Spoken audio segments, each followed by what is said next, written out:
Hello, hello. Welcome once again. My name's Steve Jaguar. And I'm his co-host, Michael Foster. Hello, welcome to your curated video newsletter for the impatient world, featuring all things cloud native, security, Kubernetes, things that just make you go, what? And of course, following the money. And I'm going to end actually with a little tool time. Yeah, big tool time, the Checkov admission controller. So I'm very excited to see that. We have a bunch of breaking news, tons of money flying around today, as well as a big CNCF K8s report. I want to break down some of the numbers and chat about it. Welcome to the show. Thanks for coming. I hope you're having a good week so far.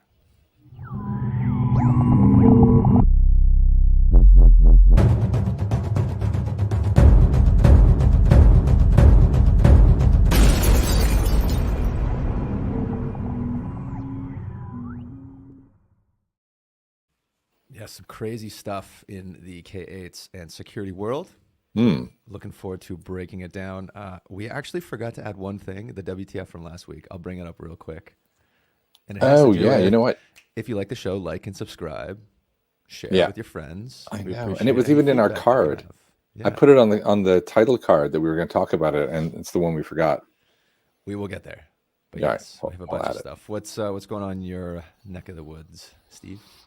I was planning meetups and doing, well, actually, it relates to tool time. So the thing I'm going to be doing today was officially released today. So I was even like putting the bow and buffing the corners on the blog article that went out today. I had to record a video for it. So I kind of have that in my head. And I think I have a Slack message just prior to the show that I accidentally ignored from marketing saying, can we release this? 5 minutes later, taking your silence as a yes. Very nice. Yeah. Awesome. That's cool. So the admission controller is hot off the press, huh? It is like 30 minutes hot. Sweet.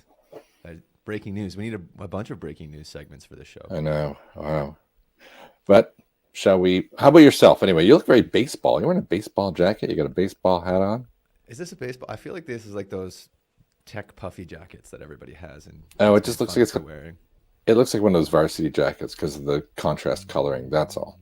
I can't tell what you're wearing. I'm going for the baseball look today. But yeah, we had Christian Hernandez on the Stack Rocks office hours earlier this week. It was really cool talking Argo CD. So looking forward to some big things from them this year. And it actually bleeds in well to our first topic in general news because CNCF is on the docket.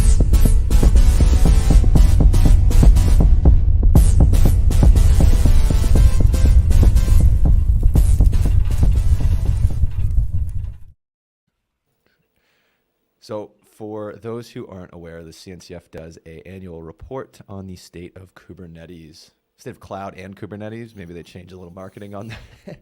But anyways, they do a whole basically questionnaire to some companies that are part of the CNCF and contribute to it and some that aren't. They put all their raw data up on GitHub for you to take a look, and then they come out with a little 12-page report that talks about Kubernetes in production, the different projects and how much they've grown. Do you use things like Prometheus and Grafana? Argo, Istio, etc. And yeah, so it's a very succinct report. All the links are in the description if you want to check it out. Indeed, they are. It What's your is. What's my takeaway? Yeah, out of this huge thing, give me your three. It's big pretty takeaways. small. It is not a huge thing. It's one of those things where you skip to the end and see what it's saying. Evident. It's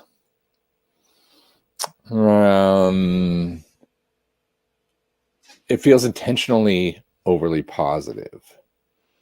Was that a fair assessment? I'm like you. Mm-hmm. When you look at something and you go, really? You go, then you actually go here and you start looking at the raw, any insights from raw data that I know you mentioned one before the show, so I'm going to go straight to that. You got. There's a couple of I want to say, yeah, they're playing it up. The whole 38 times, for example, it's 38 times versus 2016. It really should just be an average of X% over the last 5 years, right? Let's just keep with that. They could have done that. They could put a hockey stick on it. Yeah. There's a couple other things that are interesting data-wise. I think there were a couple interesting parts. Is one, security really took a huge, let's say, took the main stage in 2019. So I'm not shocked that because the security tooling has started to catch up with Kubernetes, that now you're starting to see a lot more adoption in production. Because now companies can actually go and say, yes, we can secure this new technology and we know how to do it and we have the tools to do it. I think that makes sense. Also, one of the big things moving up the stack into managed services, that's going to be a natural progression, right? Virtual machines come out, hey, we need to get to vSphere or VMware or RHEL or whatever it is, but we need a management tool or we need somebody else to take care of the underlying platform. Here comes cloud, right? Platforms coming in. Same thing is going to happen with Kubernetes. And then the other, my last kind of interesting tidbit that I thought was cool was it had to do with you got page number certain projects. Oh, that was I picked this one at the end where we looked at Fluentd and Envoy. So it's funny that, for example, Envoy got cloud native project adoption, but because Argo CD isn't technically a graduated project, it didn't get a shout out, but it had 115% more adoption in production. It was like one of the largest growing projects. Yeah. We were joking about this the other day where we were talking about how Argo CD had the struggles that we reported on earlier with security, etc. That kind of made, for us, that made the news. We tried it on the show and went, it's pretty good, actually. And it's now actually what manages our website in terms of continuous deployment. Yeah, and Victor, I'm going to butcher, I think it's Farchik, Eastern European fellow. He does a bunch of YouTube videos and is constantly showing up on Kubernetes Reddit. Did a whole breakdown, Argo CD, Argo workflows. So yeah, there's a ton out there. That was my takeaway. I'm not sure if you had any specific points. What was your thoughts? Well, I agree with this. This should have just said 3x. Nothing wrong with 3. It's just typical marketing, I think. Right? A little bit, yeah. Like it did 3 times better. Hey, we didn't go down. We didn't do this sort of drop here. There's a similar actually bit of data representation, and I think it's in the State of DevOps, the Puppet State of DevOps report, where they talked about DevOps adoption and how there was a bit of a, I think they called it, we've reached peak DevOps, because it wasn't just this ridiculous growth graph now. Yep. And that aligns with what they're saying here in terms of methodology, data sources, and all this, right? These stats, with the exception of the kind of BS 38x, like I don't even know. 99, you only talked to, I guess there only was 99 people available, or like, I don't know. I don't understand where the numbers come from, like the 3,000. I don't know, but I think it really depends. So you can shoot out a bunch of emails to different companies and different people and get respondents, but there needs to be some sort of weighted level, because how do I know that the people on your email list right? Because people who are available for you to email for some sort of promotion have obviously signed up or been a part of some sort of CNCF opportunity. There's a bunch Right. of legal restrictions around that. I can't just blast it out to everybody, but then you're obviously getting a biased sample because they've heard about the CNCF. Now, I'd argue Right. it's hard to evaluate Kubernetes and not hear about the CNCF, right? I mean, it's Right.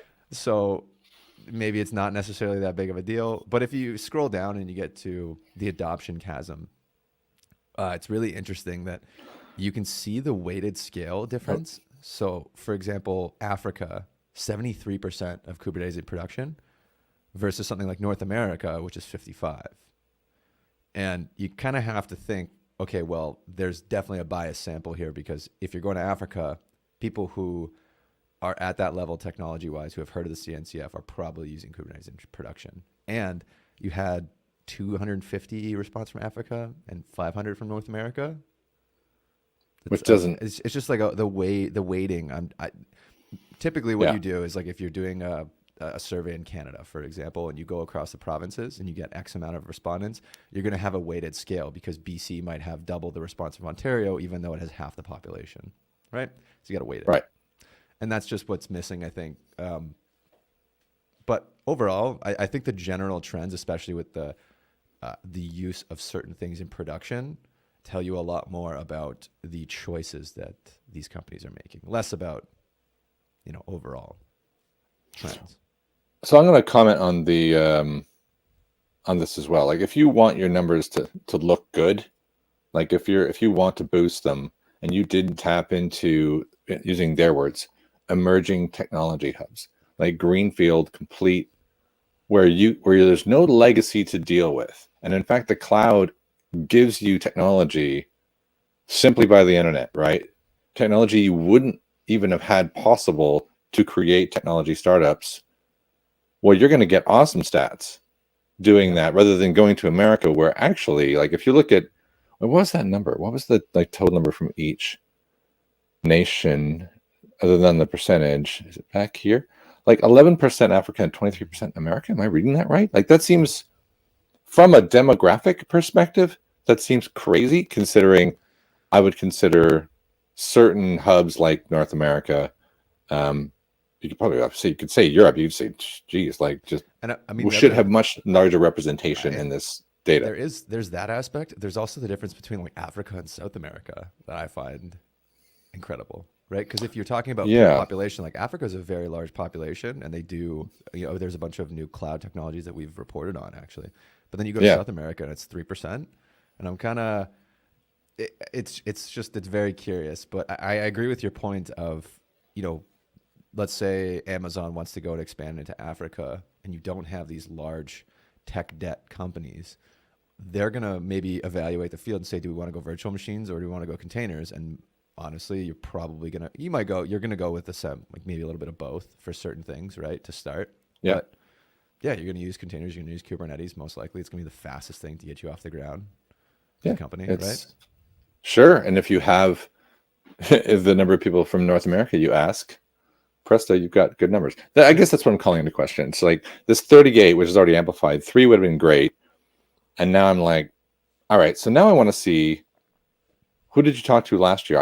Maybe we're giving this an unfair shake because we should have grabbed the one from last year and put it up side by side and said, did you get some great celebratory stats simply by changing your demographic? Like, that's, the thing I was going to say to you earlier. It reminds me of a certain company that did a poll to see what's the best open source tool, and lo and behold, theirs comes out on top. Yeah, it's almost like you have a biased reporting sample because you can only email certain groups. People who've agreed to be emailed. Yeah. Certainly on GDPR, you can't just randomly ask people. They have to be part of your signed off circle. So you're going to get great results off those. Yeah, it's like those internet surveys. We CBC News reported, and they did an internet poll on their website. It's like, yeah, because you're interviewing your readers. So yeah, everyone loves CNBC. Wow, yeah, crazy. The number one trusted news source for our own readers. That's wild. That's crazy. Anyways, we gotta move on. We got a bunch of other topics and some breaking news to get to, but overall very cool trends. It's interesting to see the projects that are coming out of it, and Yeah, we'll see if it grows 38 times next year. How big it grows next year. Yes, you kind of shot yourself in the foot this one, to be able to follow up on it. Yeah. All right, next one, Google Bug Bounty. We didn't have a proper CVE one. It was one of the closest one we could have slipped into the CVE world. But yeah, what's interesting is this one's specific for Linux and Kubernetes bugs. So Google coming out and saying, hey, we want specific ones for Kubernetes. There was a couple startups that have actually got funding just on bug bounties alone in the last little while. So it's becoming profitable, which HackerOne, which I'm very pro, because you can't just have the dark web having all the incentives to hack and share information. Yeah. Maybe that's not the best phrasing for it, but you're right. Baddie's going to do something. We got to also incentivize it the other way around, right? I completely agree. And it's not like Google is short on money to pitch in. Yeah. It's and like, help out for a CVE, right? It is absolutely nothing unless you're expecting, oh my goodness, we've done some due diligence on offering 20 to 90K because we expect thousands of results from this. Well, and you think about it, if they don't catch it and there's a 0 day and a couple customers go down, how much money is lost in that time for a couple hours of downtime for a company like Google, right? So drop in the bucket. Awesome to see. Yeah. And hey, those are some rookie numbers. We need to pump those numbers up there, Google. Come on. Yeah, come on. Exactly. Speaking of Google. Yeah, on to the next one. Privacy Sandbox on Android. Yeah, so this you popped this in here. Yeah, it's very, so Apple came out last year and changed a lot of the privacy settings and how much information could be shared within applications. That finally made its way into Facebook's earnings last quarter, and you saw along with other reasons, their stock tanked. And Google is basically doing somewhat of the same and saying, hey, well, Apple can do it, and let's change some of the privacy settings for the applications. I can't tell. I mean, what is like 95% of internet searches go through Google, so it's not really gonna make an impact, I think, on their revenue. Right. They're sort of kneecapping information collection for other apps. They say they're not going to go as strict as Apple. Who knows? Okay. Well, that's an easy thing to say. Yeah, it's just going to be interesting to see what they allow and what they don't. Apple has, I like some of their features. I like when it tells me, hey, this application's been using your location in the background. I think that's a cool one. Yeah, and the new one on Apple for everything, even things you had installed before, they would like to track everything you do. Are you okay with that? No.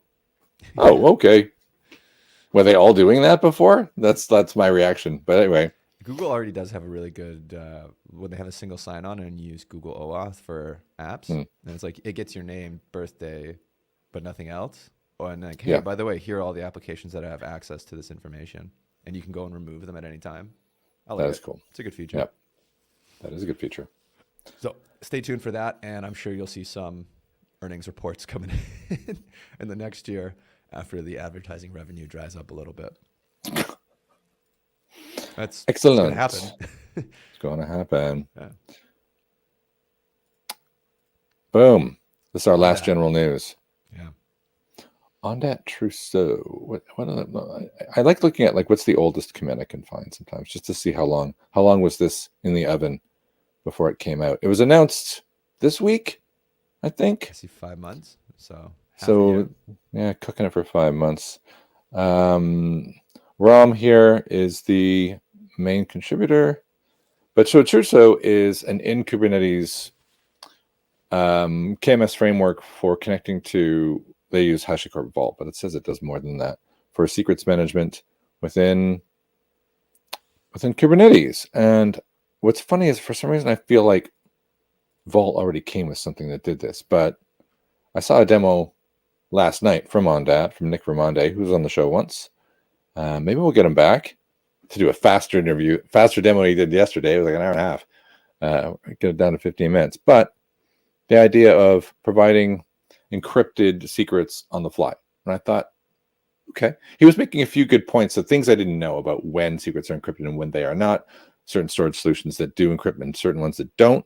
Like, so it's interesting. A good example, for example, is that they're incorporating this into Rancher now. Which I thought, oh, okay, so this was a gap for Rancher.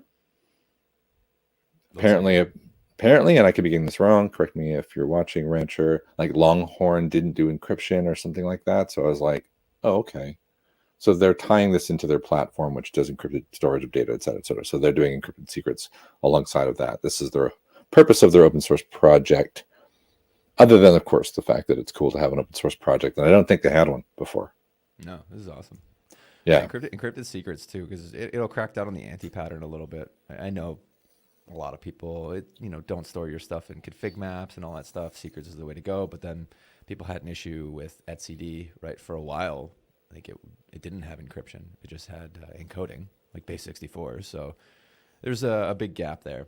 Now the issue is functionality. Like I'm very kind of interested in playing around with this because Vault has been. It might have been better since I last saw it, but 2019, 2020 when I first worked with it, it was a little hard to set up and operationalize. So secrets and encryption can get a little annoying. I'll say that. So if they're solving that issue, that's good for them. I think that's a great spot to be in. I think that's the idea. I guess the speed and performance thing associated with it is that they're still using etcd. But what goes into etcd is encrypted as opposed to encoded. And they're doing the fetching of the secret. My issue, I'm very curious because obviously you're giving your pod the transit key. I don't know. We should get them on the show. More. Yeah, we should. Yeah, cool. Anyway, it seems like a cool idea. The demo went over well last night. It's got some Rancher endorsement, so sounds good. So far, so good. We need somebody to come on and show us. Nick, come on the show again. All right, from cool technology, now we get into the crazy stuff. That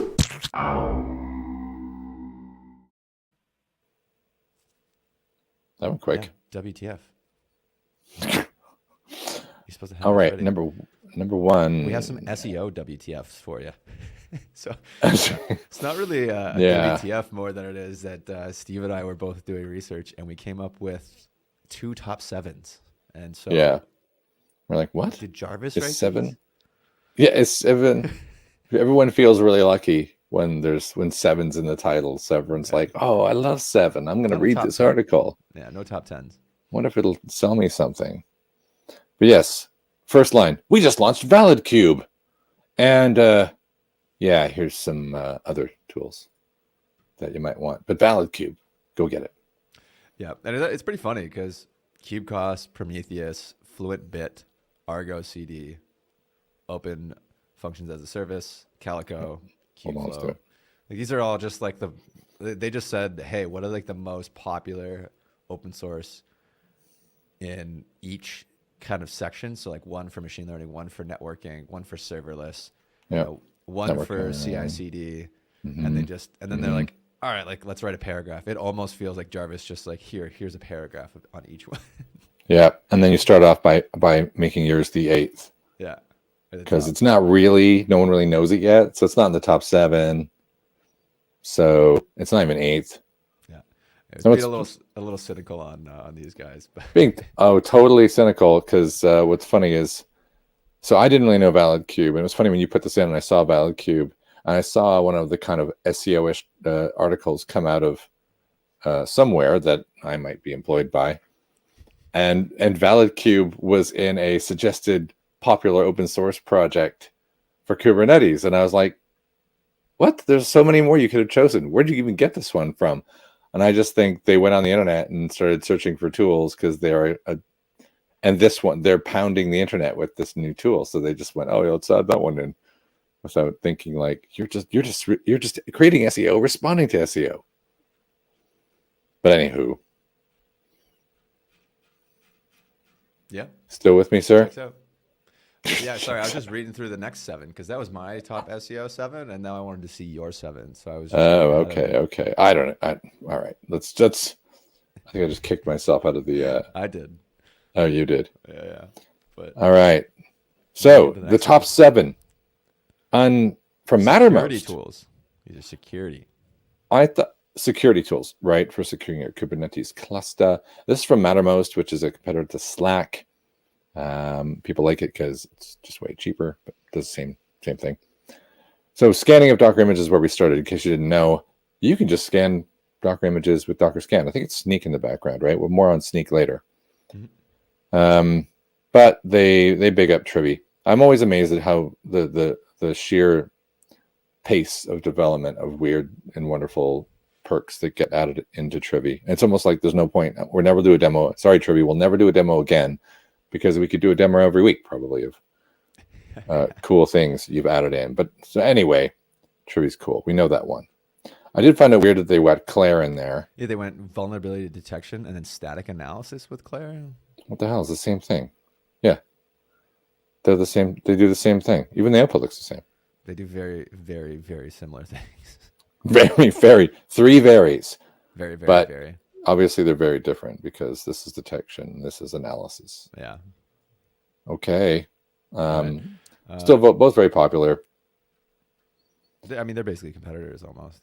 Yeah, I think they are completely. Their input sources are slightly different and some functionality on Trivy, but anyways, I don't know. CIS benchmarking with Kubench coming in next. You can tell they kind of said, hey, here's your image, run an application scan, then run your static analysis scan. Now you need to get your CIS benchmarks. And it's like a step-by-step. It's okay. Actually, this one's a lot better than the other one. This one's actually in-depth, gives you a little bit of functionality, a little techie stuff in there. Kubench is just running the CIS benchmark. I mean, they do a great job of keeping up to date. You can just run it on your node, and it figures out it's a master node and goes, oh, okay, well, this says these ones, and gives you a very simple output. It's not like super actionable, but Ranche has it incorporated in. Obviously, Aquadisk is their tool. It's all right. This immediately started coming across to me as like, this isn't the top 7, but it's the 7 they use. Yeah. But anyway, other CIS benchmarking tools, Auditing, actually, believe it or not, are available. You know where it's going to get to, obviously. Yeah? No, I have no idea. Oh, it's crazy. Audit. So, Kube Audit. I don't use Kube Audit. Audits Kubernetes deployments against common security controls. This sounds like one of the many things that we both represent, like a Checkov or a Kubliner or a Kube Audit. Have we ever tried this one? No. I haven't. Is it good? Autofix? Maybe we should. Autofix is interesting. Yeah, maybe I will look at that. I'll take a look at it for next week. All right, done. Kubescape we did on the show. They're like kind of they did the NSA thing, and they love adding rules within like less than 5 seconds of a CVE to do with Kubernetes being released, whether the rules are required or not. KubeHunter, you know what? KubeHunter belongs here. Yeah, Pentest. Not as does Falco, but KubeHunter is just nothing like it. No. Like I would have thought somebody would have come up and said, "Oh, you think Kubernetes is good? Well, here's our real-time pen testy, launch it in your cluster." No, but no. This article is not actually WTF. It's pretty good. It's got everything that you kind of need for the open source thing. The reason it's in WTF is just because it's the 7 top 7 SEO. Yeah. Like what the heck? Because there 7? are a bunch more. Yeah, there are a bunch more open source tools. We should have tried harder and found more 7s. Yeah, we should. And then had another 7 in this section. Anyway, it's an okay article. I'd say half the things in there are maybe in the top 7 or top 10. And the other ones are just them getting an article ad because they use those tools.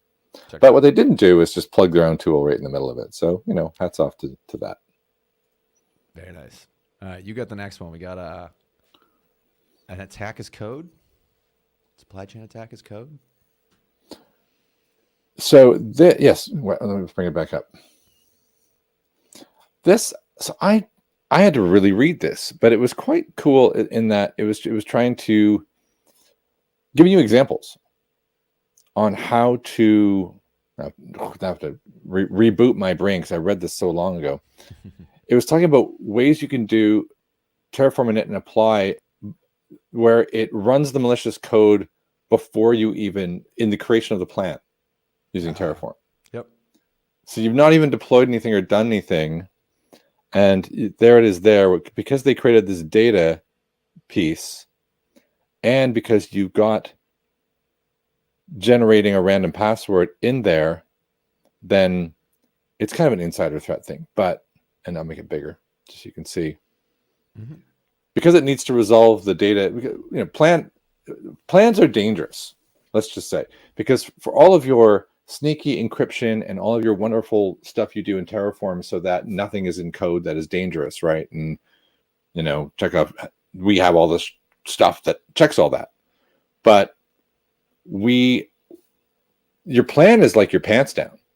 It has everything in it. And I hadn't realized that you could make it execute or call a URL with some of that stuff that actually resolves into the plan and send it somewhere. That was new to me.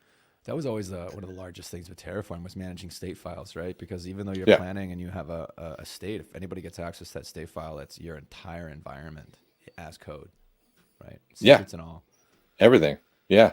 It's kind of nuts. And it's one of the things that when we talk about drift, right? And CloudFormation measures drift, but it needs to keep track of the plan to do that. And that means certain people need to have access to the plan, and you really don't want anybody to have access to it. And it's like, it creates a lot of complication. Yeah. But this is interesting. I didn't know you could do this.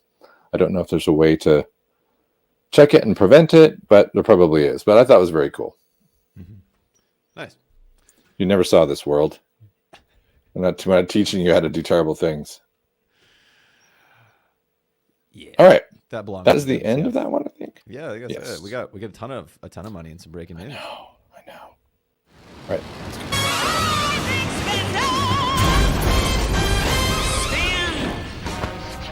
A little time with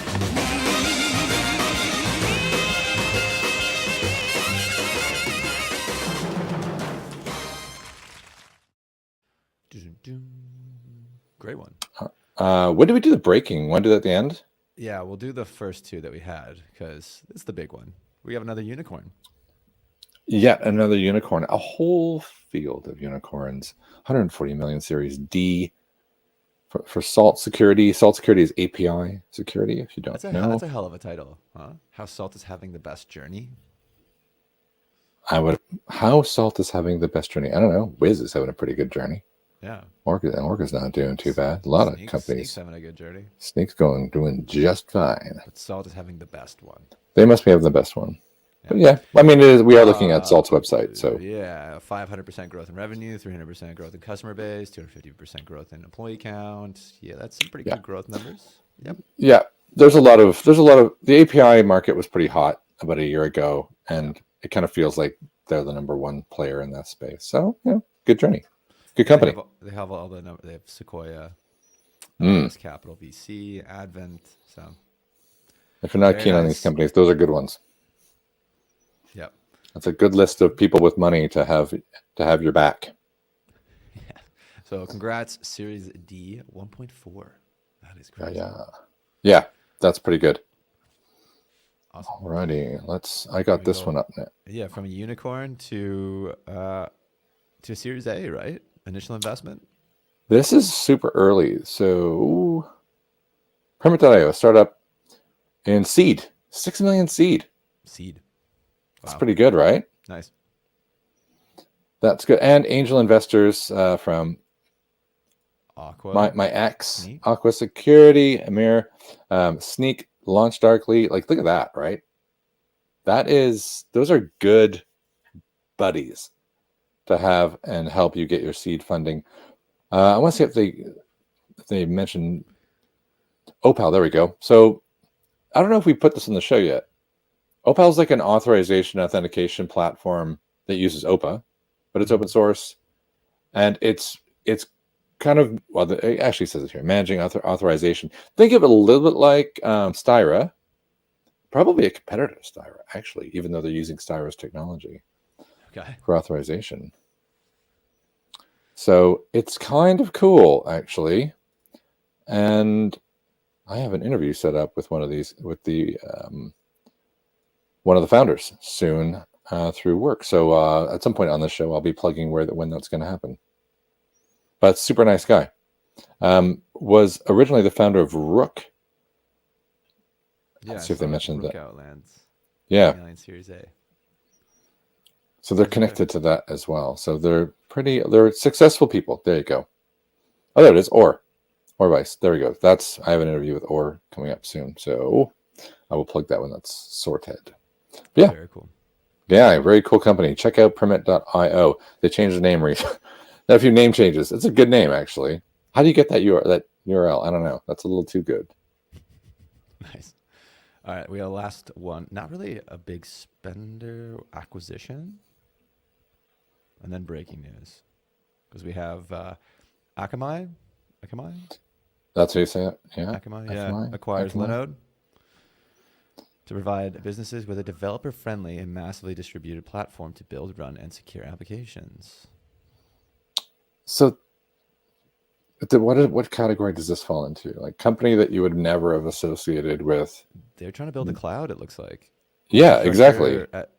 One of the easiest to use and most trusted infrastructure as a service platform providers. How can they just outright say those things? You can say whatever you want. It's on your own website. Yeah. No one's ever said like has anybody BS vetted on their own website. Is it easiest to use and most trusted? Interesting. I don't know that it is. Yeah, but they're saying, so if you look at their, how's it? Do you say Linode or Linode? Linode? Let's go with Linode. I don't really know them.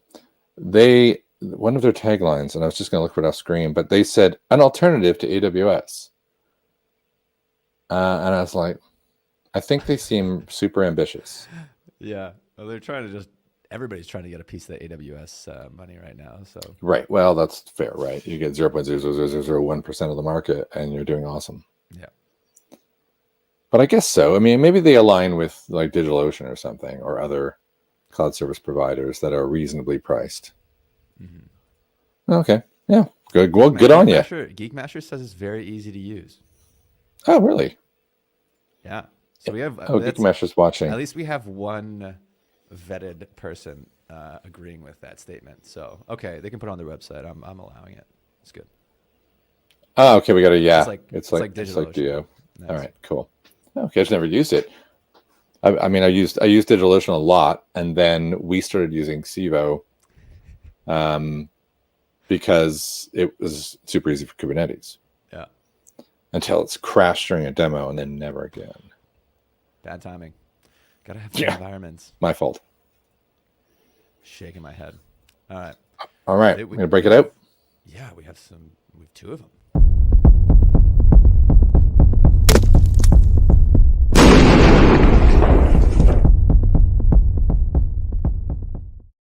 We have to turn that gunshot down. Yeah, that's super loud. I'm deaf now. Do you have those links handy? Because they just came in, by the way, while I'm asking. Yes, I do. I don't have them in my list. Maybe you could throw them up there. Yeah, this happens every day. Normally it happens after we do the show. We get out of the show and go, great show. And then we look at our news and we're like, oh! Yes. Hold on, the world has been... Let's add me to the stream. Oh, it's so wide. Oh, no. I'm not going to comment. Sysdig and Snyk announced partnership to enable end-to-end container security. You're just making it worse. Can you not make it like tall? Oh. Is this your ridiculously wide monitor? Yeah. Hold on one second. Is that actually like how wide the monitor is in scale? Like it's that dimension? It's pretty wide. Here, that's fine. Just do that. Oh my God! Yeah, leave that. That's perfect. Is that good? That's good. Yeah. There we go. It's gotten into mobile mode. All right, Snyk, and I'm always skeptical when I see partnerships because they fall apart. They can fall apart based on like one little wrong thing. Like Sysdig was partnered with IBM, for example. Yeah. And then suddenly IBM went and acquired StackRox. And then I don't know if that is even still a thing. It wasn't IBM. It was Red Hat. Different. Red Hat was acquired. Wait, straighten this partnership out for me. Was Red Hat a partner with Sysdig or IBM? Red Hat was acquired in 2019. Before IBM acquired them, I believe that they were partnered with Sysdig. It's like Red Hat had a bunch of Red, All right, my anyway, point is, you like, get it. Red Hat had a bunch of partnerships before IBM acquired them. But yes, Yeah. and then like when IBM acquires them, there's like, hey, like what's the strategic partnership here? But the Yeah. nice thing is IBM doesn't actually comment on that stuff. Like Yeah, if you go that's into Red Hat's operators, like we still have Aqua, we still have everybody that's there. We don't. Okay. Yeah, Let's we're talk actually about not this one. political about that stuff. But Not political at so all. Not in the slightest. the craziest thing about this is like you can tell Sysdig does fill in a little bit. Like they both fill in each other's gaps.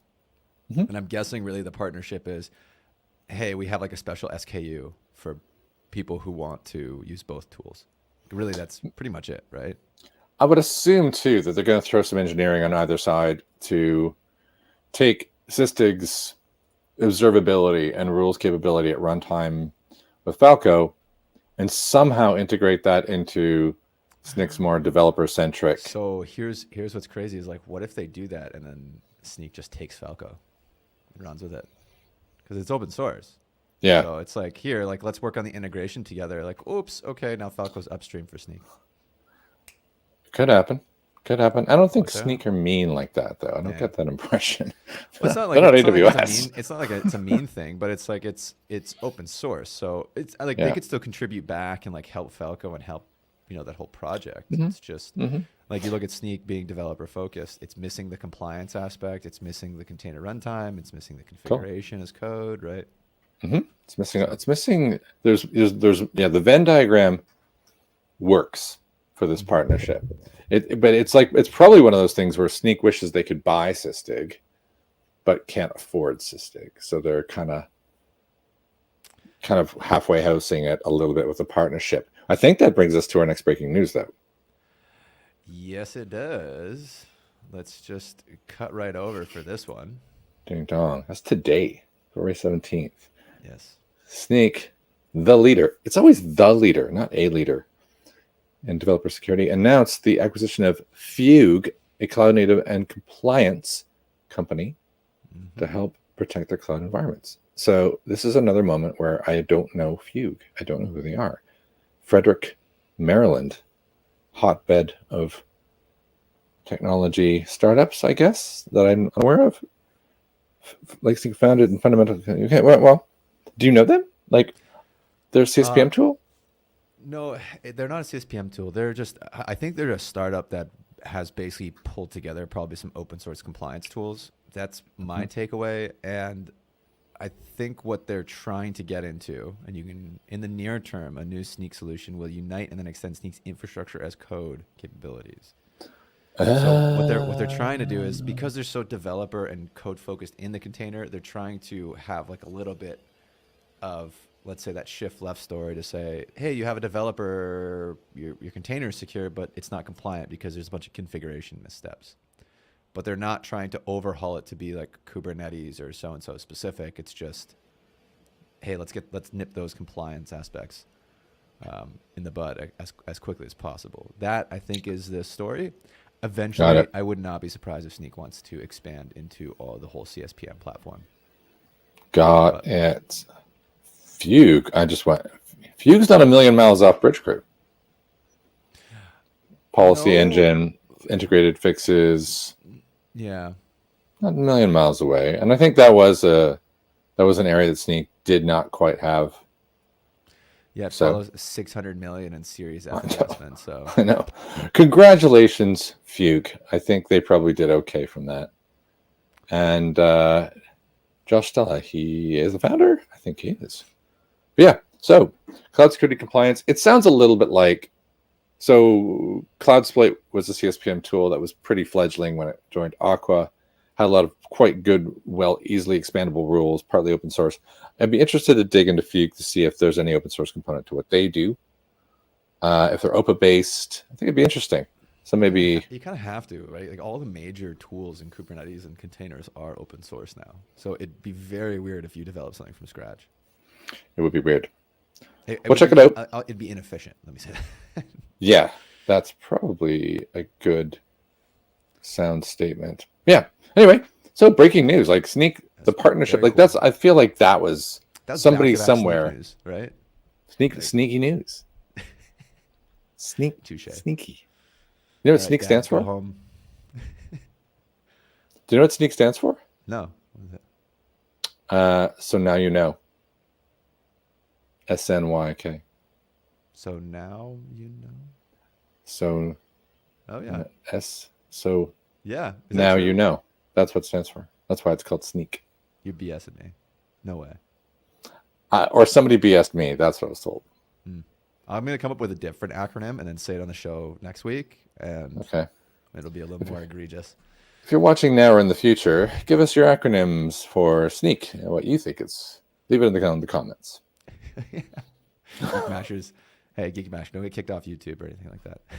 Okay. That's All nothing profane. Again, yeah. So now some admission controller fun. Are you ready? Don't we have other chit chat? Yes, we have other. CVE. Well, we do have one WTF that we have forgot to mention before you get to tool time. If you want to talk about it. What is it? It's the malware. Oh, throw it in there. Throw it in there now. I don't have it up. I have to find it from last week. I do have it. Gosh. Give us an intro while I grab it. Do you? Here, because I have it. Twice. I've got it. I'm gonna throw it there now. All right. Sorry, Akamai, you're gone. All right, you can share mine. Well, not Akamai. It's loading. Ransomware wants you to like and subscribe, or This is else. very, very meta for us. Like and subscribe. Share the stuff. Be cool. So it locks your computer. How's it working here? And then asks you to subscribe to their YouTube channel. Yeah. I want to subscribe to their YouTube channel. You don't have to send me malware. I want to see what you're doing on your YouTube channel. That's what I was saying. I was like, this is us. Except we don't lock your computer. We just, like and subscribe. Well, this is solid advice for us. Yeah. And by the way, Geek Masher, by watching this show, we've already downloaded we've been in touch, and you're infected. Yeah. It was funny. It was WTF, and we forgot it last two times. So we need to get there. I like the quote. The quote, though, I don't know if you read the quote. It comes up and says, "Hello, all your files have been locked by randomware." There's no S in ransomware, but calls you can access back with no K. Subscribe my Chanel, like the perfume. Yeah. Okay, great. Chanel. I don't know. Oh, dude, Yeah. toilette. All right. Let's get back on target. Let's get to tool time. All right. Does everybody know what time it is? We sent some disruption in here. I wasn't expecting, but prior to getting to the admission controller with some of these other little cool things. Mm-hmm. The master librarian? What the heck is this? Yeah. So real quick, because we're coming up on the hour. There were two quick tool times I chucked in there. The links obviously will be on YouTube after the show if you want to check it out. It's a little like pen testing tool for Unix, BSD, Linux environments, and it just goes through and looks at all your libraries, what's in there, what isn't, and it's obviously based off of that game, I believe. Which okay. It looks cool. Yeah. All right, let's just jump right over to it. There's that one if you're interested, and then there's this one which I found was really cool. It was JLS command line JSON viewer. If you're doing things in Kubernetes or honestly Terraform, stuff like that, right? I think it's pretty cool. Everything's illuminated, command line tool. You can change the color schemes. So if you're doing, kubectl get, and you want to go through all the JSON, it's pretty. I like it. I'm only just watching this animation, and I really like it. Yeah. Yeah, you can edit it directly in there, because typically what I used to do is I would get it and write it to a file and then change it in VS Code and then upload it. Yeah. And then do like a kubectl apply. But if I can just do an edit and I can edit it like this, that's awesome. Yeah, it's super cool. I like it. Yeah. All right, well, that's definitely going to be joining my arsenal of toolage. All right, now finally to the admission controller. Finally. All right. I am going to, I'll share the repo first. So so you want to know how long Hold on, real quick. This is a great one. Strangely not your kimchi. Very good. So that was just random enough. That was great, Geek. All right. Strangely not your kimchi. All right. Stay on target. Yeah. So this has been 1 month, only 1 month of fiddling, and this came from. Well, so Bridge Crew has an open source project called Checkov. This is in the Checkov repo. It's up here, right? Make a directory, call it admission controller. It's called Wharf. Why is it called Wharf? Because we had to keep it nautical because it sounds like, you're going out to sea. It's like that moment, the last moment before you're at sea is the wharf. It's spelt wrong because the Star Trek guy, Worf, is WORF. He's chief security. So when you create a mashup of those two words, you get WHORF. Hey, we've got a logo coming. Marketing, I didn't ask for one. Marketing sent me a logo. So I think most of this is my creation. The installation is super easy, but you do need to go get one of our API keys because some of the crap we do in the admission controller, I need to talk back. But it's free. It's not like a paid thing. You just have to go get the stupid API key. Otherwise you can't use it. I'm sorry. But let me see if I've got one here. In order to make this not crap, Whoops.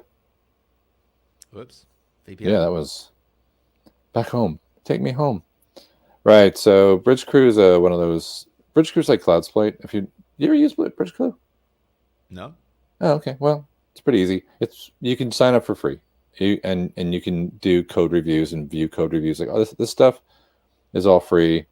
There's a bunch of integrations, and one of the most important ones is you can get an API key, so you get more crap out of Checkov.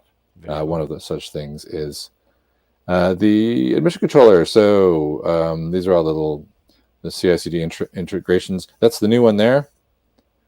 Mm-hmm. We put it under CI/CD, which is not correct. We have to think of a new location for it, but it only just got there. So to install is just there you go. Foster's API key. Foster's home. Yeah. Foster's home for lost APIs. Foster's home for lost APIs. Great. It goes ding. You get an API key. By the way, the API keys, like all API keys, can just be destroyed the moment the show is over. So don't get too excited about that. You don't have to copy it. You give the cluster a name. Let's call it cluster. It really is hard to write our name. Yeah. There we go. Next. The reason you have to have a unique cluster name is because if you have more than one cluster, you want to be able to identify it, right? Makes sense. There you go. And then it gives you the commands you need to run. What is with it resetting my stuff all the time? Am I on like the VPN? No, it doesn't matter. You do all this stuff, and I pre-prepared because I'm not a glutton for punishment. Run it in your environment. Essentially, the curl you saw goes and gets a setup file. Just run a curl in your environment. That's fine. Yeah, that's right. But you can cat the setup, and you can see it. You can do this yourself if you want. All it does is get the base deployments, make the modifications. The thing it needs to do to create an admission controller, you have to create these certificates so it can talk to the. So there's a bunch of kind of custom stuff to you it's got to do.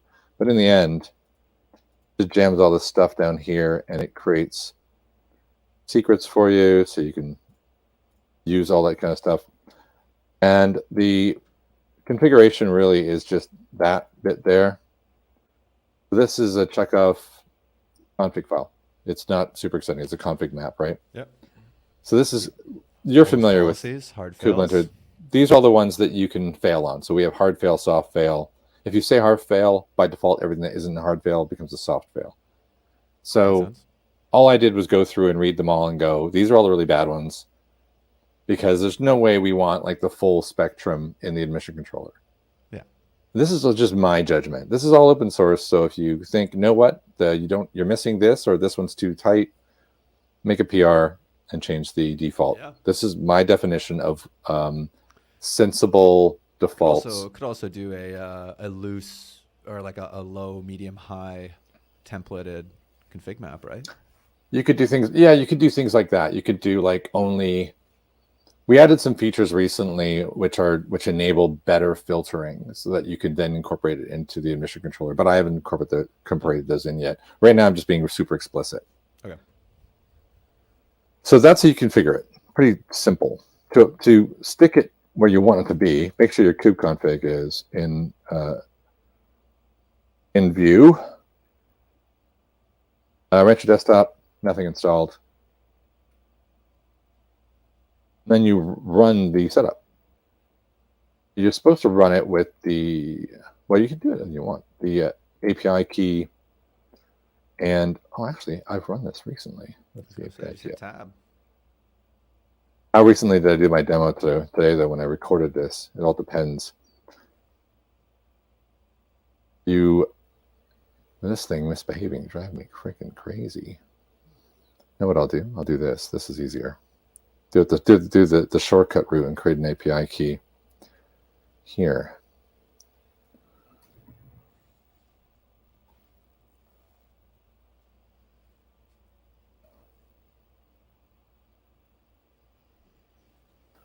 Important thing to note is always click done, otherwise it's not there. So you go .setup,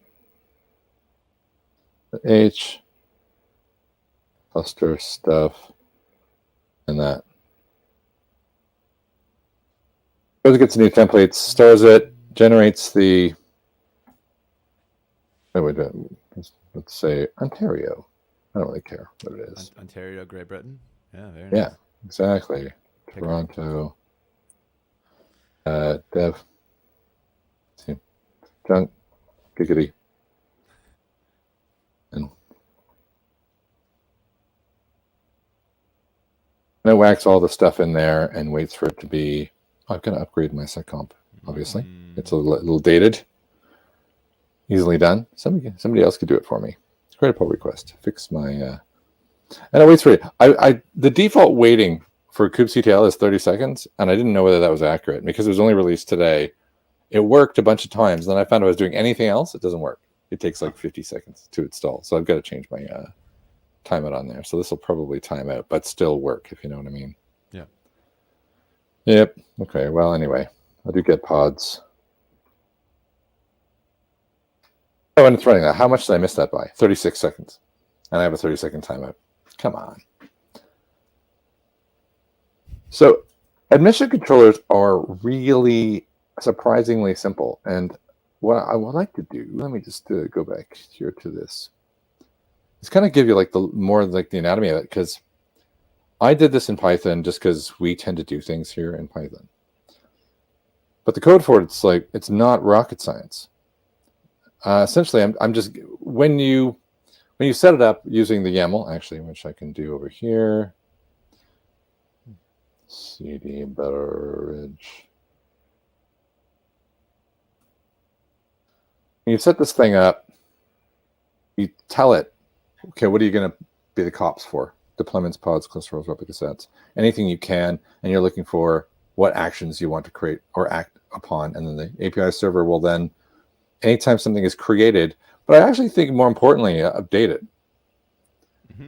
So if you mess with something that already exists, it still uses the admission controller, which is kind of like a misnomer in that sense, right? Yeah. It will then validate your change. So if somebody comes in and tries to mess with something that successfully passed through the admission controller, because I've got update here, it will also double check the change is okay and deny the change. That's pretty cool. That I thought was pretty good, right? Because then you get all sorts of cowboy and kubectl enthusiasts, or plenty of malicious people who might want to make little changes. Change credentials, do whatever. It's good to have some bouncer at the door. I think this is like the analogy I mentioned before, right? The bouncers at the door are looking to make sure you look like you belong in here. I'm not going to see if you got daddy issues or anything like that. I'm just going to make sure you're not obviously looking to cause trouble. You're not wearing a karate outfit or something and saying, yeah, I just want to dance. So what if you're wearing a karate outfit and you want to dance? What happens then? I think it'd be pretty exciting, actually. You get in. Everybody'd be kung fu fighting. Come on. Tough crowd. So I've got my example repo here is customize goat. Don't get too excited. As soon as you stick goat in the end of something, everybody goes, it's one of those intentionally vulnerable things. It's pretty new. Let's do tree. I'm way too high up to do tree. There's my entire drive. see, how did I end up out of my customize folder? Customize. There we go. All right. So customize. Do you know? Do you use customize much? No, Cluster? I don't. I haven't. It's kind of cool. Like if you quick tour of customize. So if I look at customize, let's say base deployment, right? It's the cut and paste from Kubernetes IO, the usual, except I've got my own container running there instead of Nginx. But it's an Nginx container. It's like your basic cut and paste normal schmormal, right? Mm-hmm. But if you look at the customize overlays, so think of it like a class structure. And then you look at, say, test. Then there's a deployment in there. Come on, autocomplete. You piece of junk. Oh, I have a CD. That's why I'm an idiot. Can't type correctly. That's smart to autocomplete. The idiot is back here. If you look what it's doing there, this is kind of a nonsense YAML. Mm-hmm.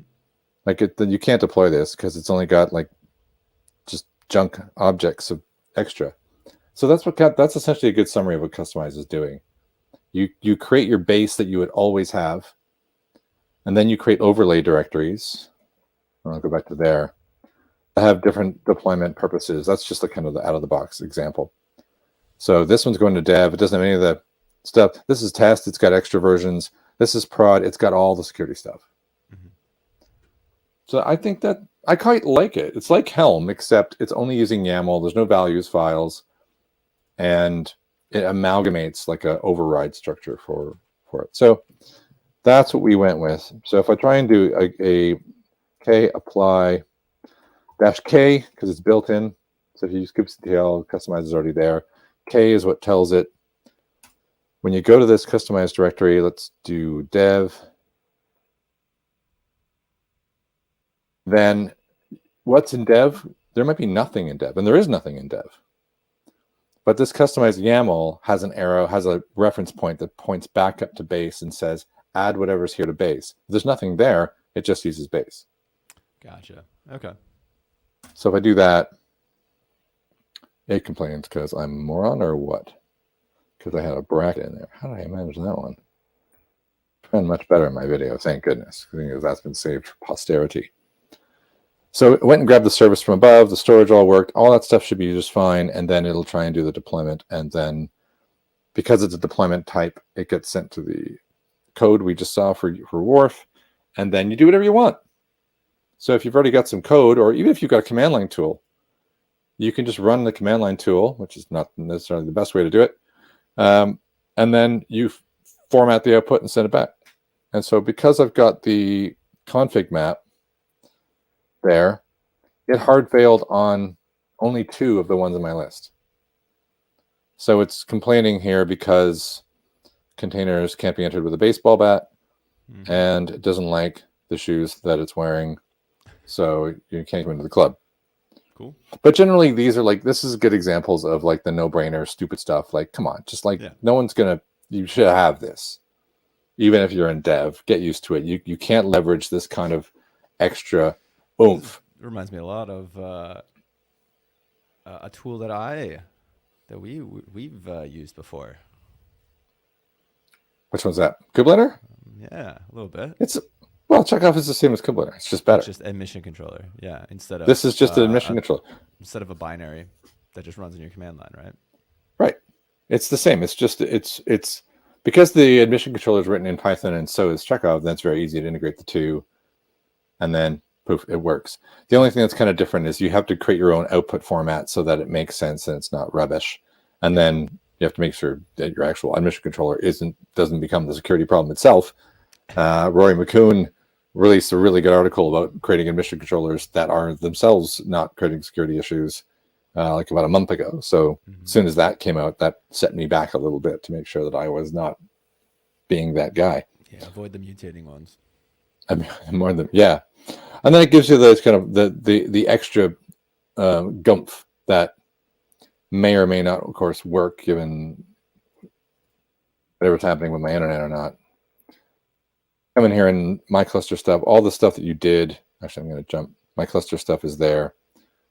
So whatever issues were there are actually come up here. So you get all the stats, all the code reviews, all the other junk. So that is there. That's one of the things you get from the API key. There's the my cluster stuff. So something I kind of want to point out, which is weird that I didn't quite get, is that you see there's more than one my cluster stuff, but I've only done it once. My previous one today was supercluster. Mm-hmm. And I didn't know how admission controllers worked until I sent a kind of complicated deployment in, and it didn't work. And all sorts of stuff broke, and then I had to sit and watch what it was doing. And it was actually, it just disassembled the deployment into its component pieces. So it sent me a replica set. Then it sent me a pod. Then it sent me the other pod. Like it sends you the manifest, the real manifest, the set of manifests that are conveniently abstracted away by the deployment entity. And then you actually check all the little pieces, and then you go, okay, great. And then you send back, this is what was actually wrong across the board. And it's like, oh, right, okay. Interesting. I didn't expect that. And of course, because I didn't expect that, I screwed up my handling initially of those things, because, you know, you have to be ready for that to realize. And plus, then I had to kind of normalize results, because there is the notion in Kubernetes, you know, like how there are child objects in Kubernetes. So a pod belongs to a replica. I mean, it will send you all the children as well. Mm-hmm. And so you could come back with like this vulnerability like 12 times. So there is some work you have to do inside your admission controller to make sure that you're not over reporting problems. Make sense? Yeah. I didn't know really. I mean, the idea that there's metadata at the top of this internal objects that say this is a child of this, that you have no reason to know that if you're on the outside of Kubernetes creating things and sending them in. But once you're messing with the API and it's sending you all the stuff it's creating, suddenly you're like, oh, geez, there's all these fields that I never have to deal with when I'm outside. But now that I'm in there, I'm having to kind of do some jiggery pokery to make that work. So that's kind of I'm kind of over time, but that's kind of, it's not like rocket science, right? Admission controllers. No. And it's using Kubernetes for authorization too in the background, right? So it's a Kubernetes native object, which is a lot easier to use instead of trying to, write your own and provide a bunch of RBAC rules. I remember before admission controllers, that was how people were doing it, right? You'd create a container and you'd give it Kubernetes permissions, and you constantly like check etcd. Mm-hmm. Have you ever seen that?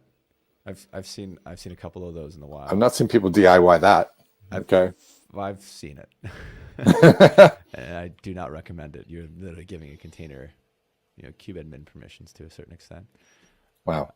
That was in the 2017, right? When it was like before it even came in. And obviously I think it was somewhat of a adjustment. So like stop doing that. Stop having people, doing this validation. Here's an admission controller to do it. Anyways, very cool. It's pretty simple. How many checks do you have? You have a bunch, right? In total? Yeah. I'd have to do, let's do, actually I can do this. Do Checkov, -d, customize, and then I'll do --frame work, customize, so it doesn't go too nuts. There's the command line version. If I just do customize, it's going to check all the overlays. So it'll get a little bit cuckoo. Oh, shoot. I should have done quiet. Quiet -- compact. So you get the tiniest version. A little bit easier. That only shows you the things you screwed up. It doesn't give you credit for the things you did well. It's not good for the ego. There we go. So those are the nice things that are bad. Some duplicates. I'm watching. I'm not going to have enough history on my browser to show you the summary. All right, there's a PR. Add a summary to the bottom. Yeah. You suck, Steve. That's dumb. There's an easy fix to that. That's right. We are running a little over, and you asked. Jump. Yeah. I think there's Yeah. there's am. 90 I'm very something checks curious. for Kubernetes. There you I go, also 90 didn't think you something would checks. scroll through them all. I just wanted to show you the number. There you go, 307 checks passed. Yay! All right, that's the end of the Very cool. show. Get me out of here. Thanks for the demo. That was awesome. We had a bunch of breaking news. CNCF state of Kubernetes and cloud report. So awesome. Yeah. Thanks for joining. Any last words, Steve, before we sign off? Nope. I will. We may not have a show next week because of issues. I have to explain later. Issues. So yeah, let's watch just book it for 2 weeks from now. Same time, same place. Better. Same crazy stories. Have a good weekend, everybody. Have a good Friday and then weekend. Yep. Yeah. Anyways, bye. Bye.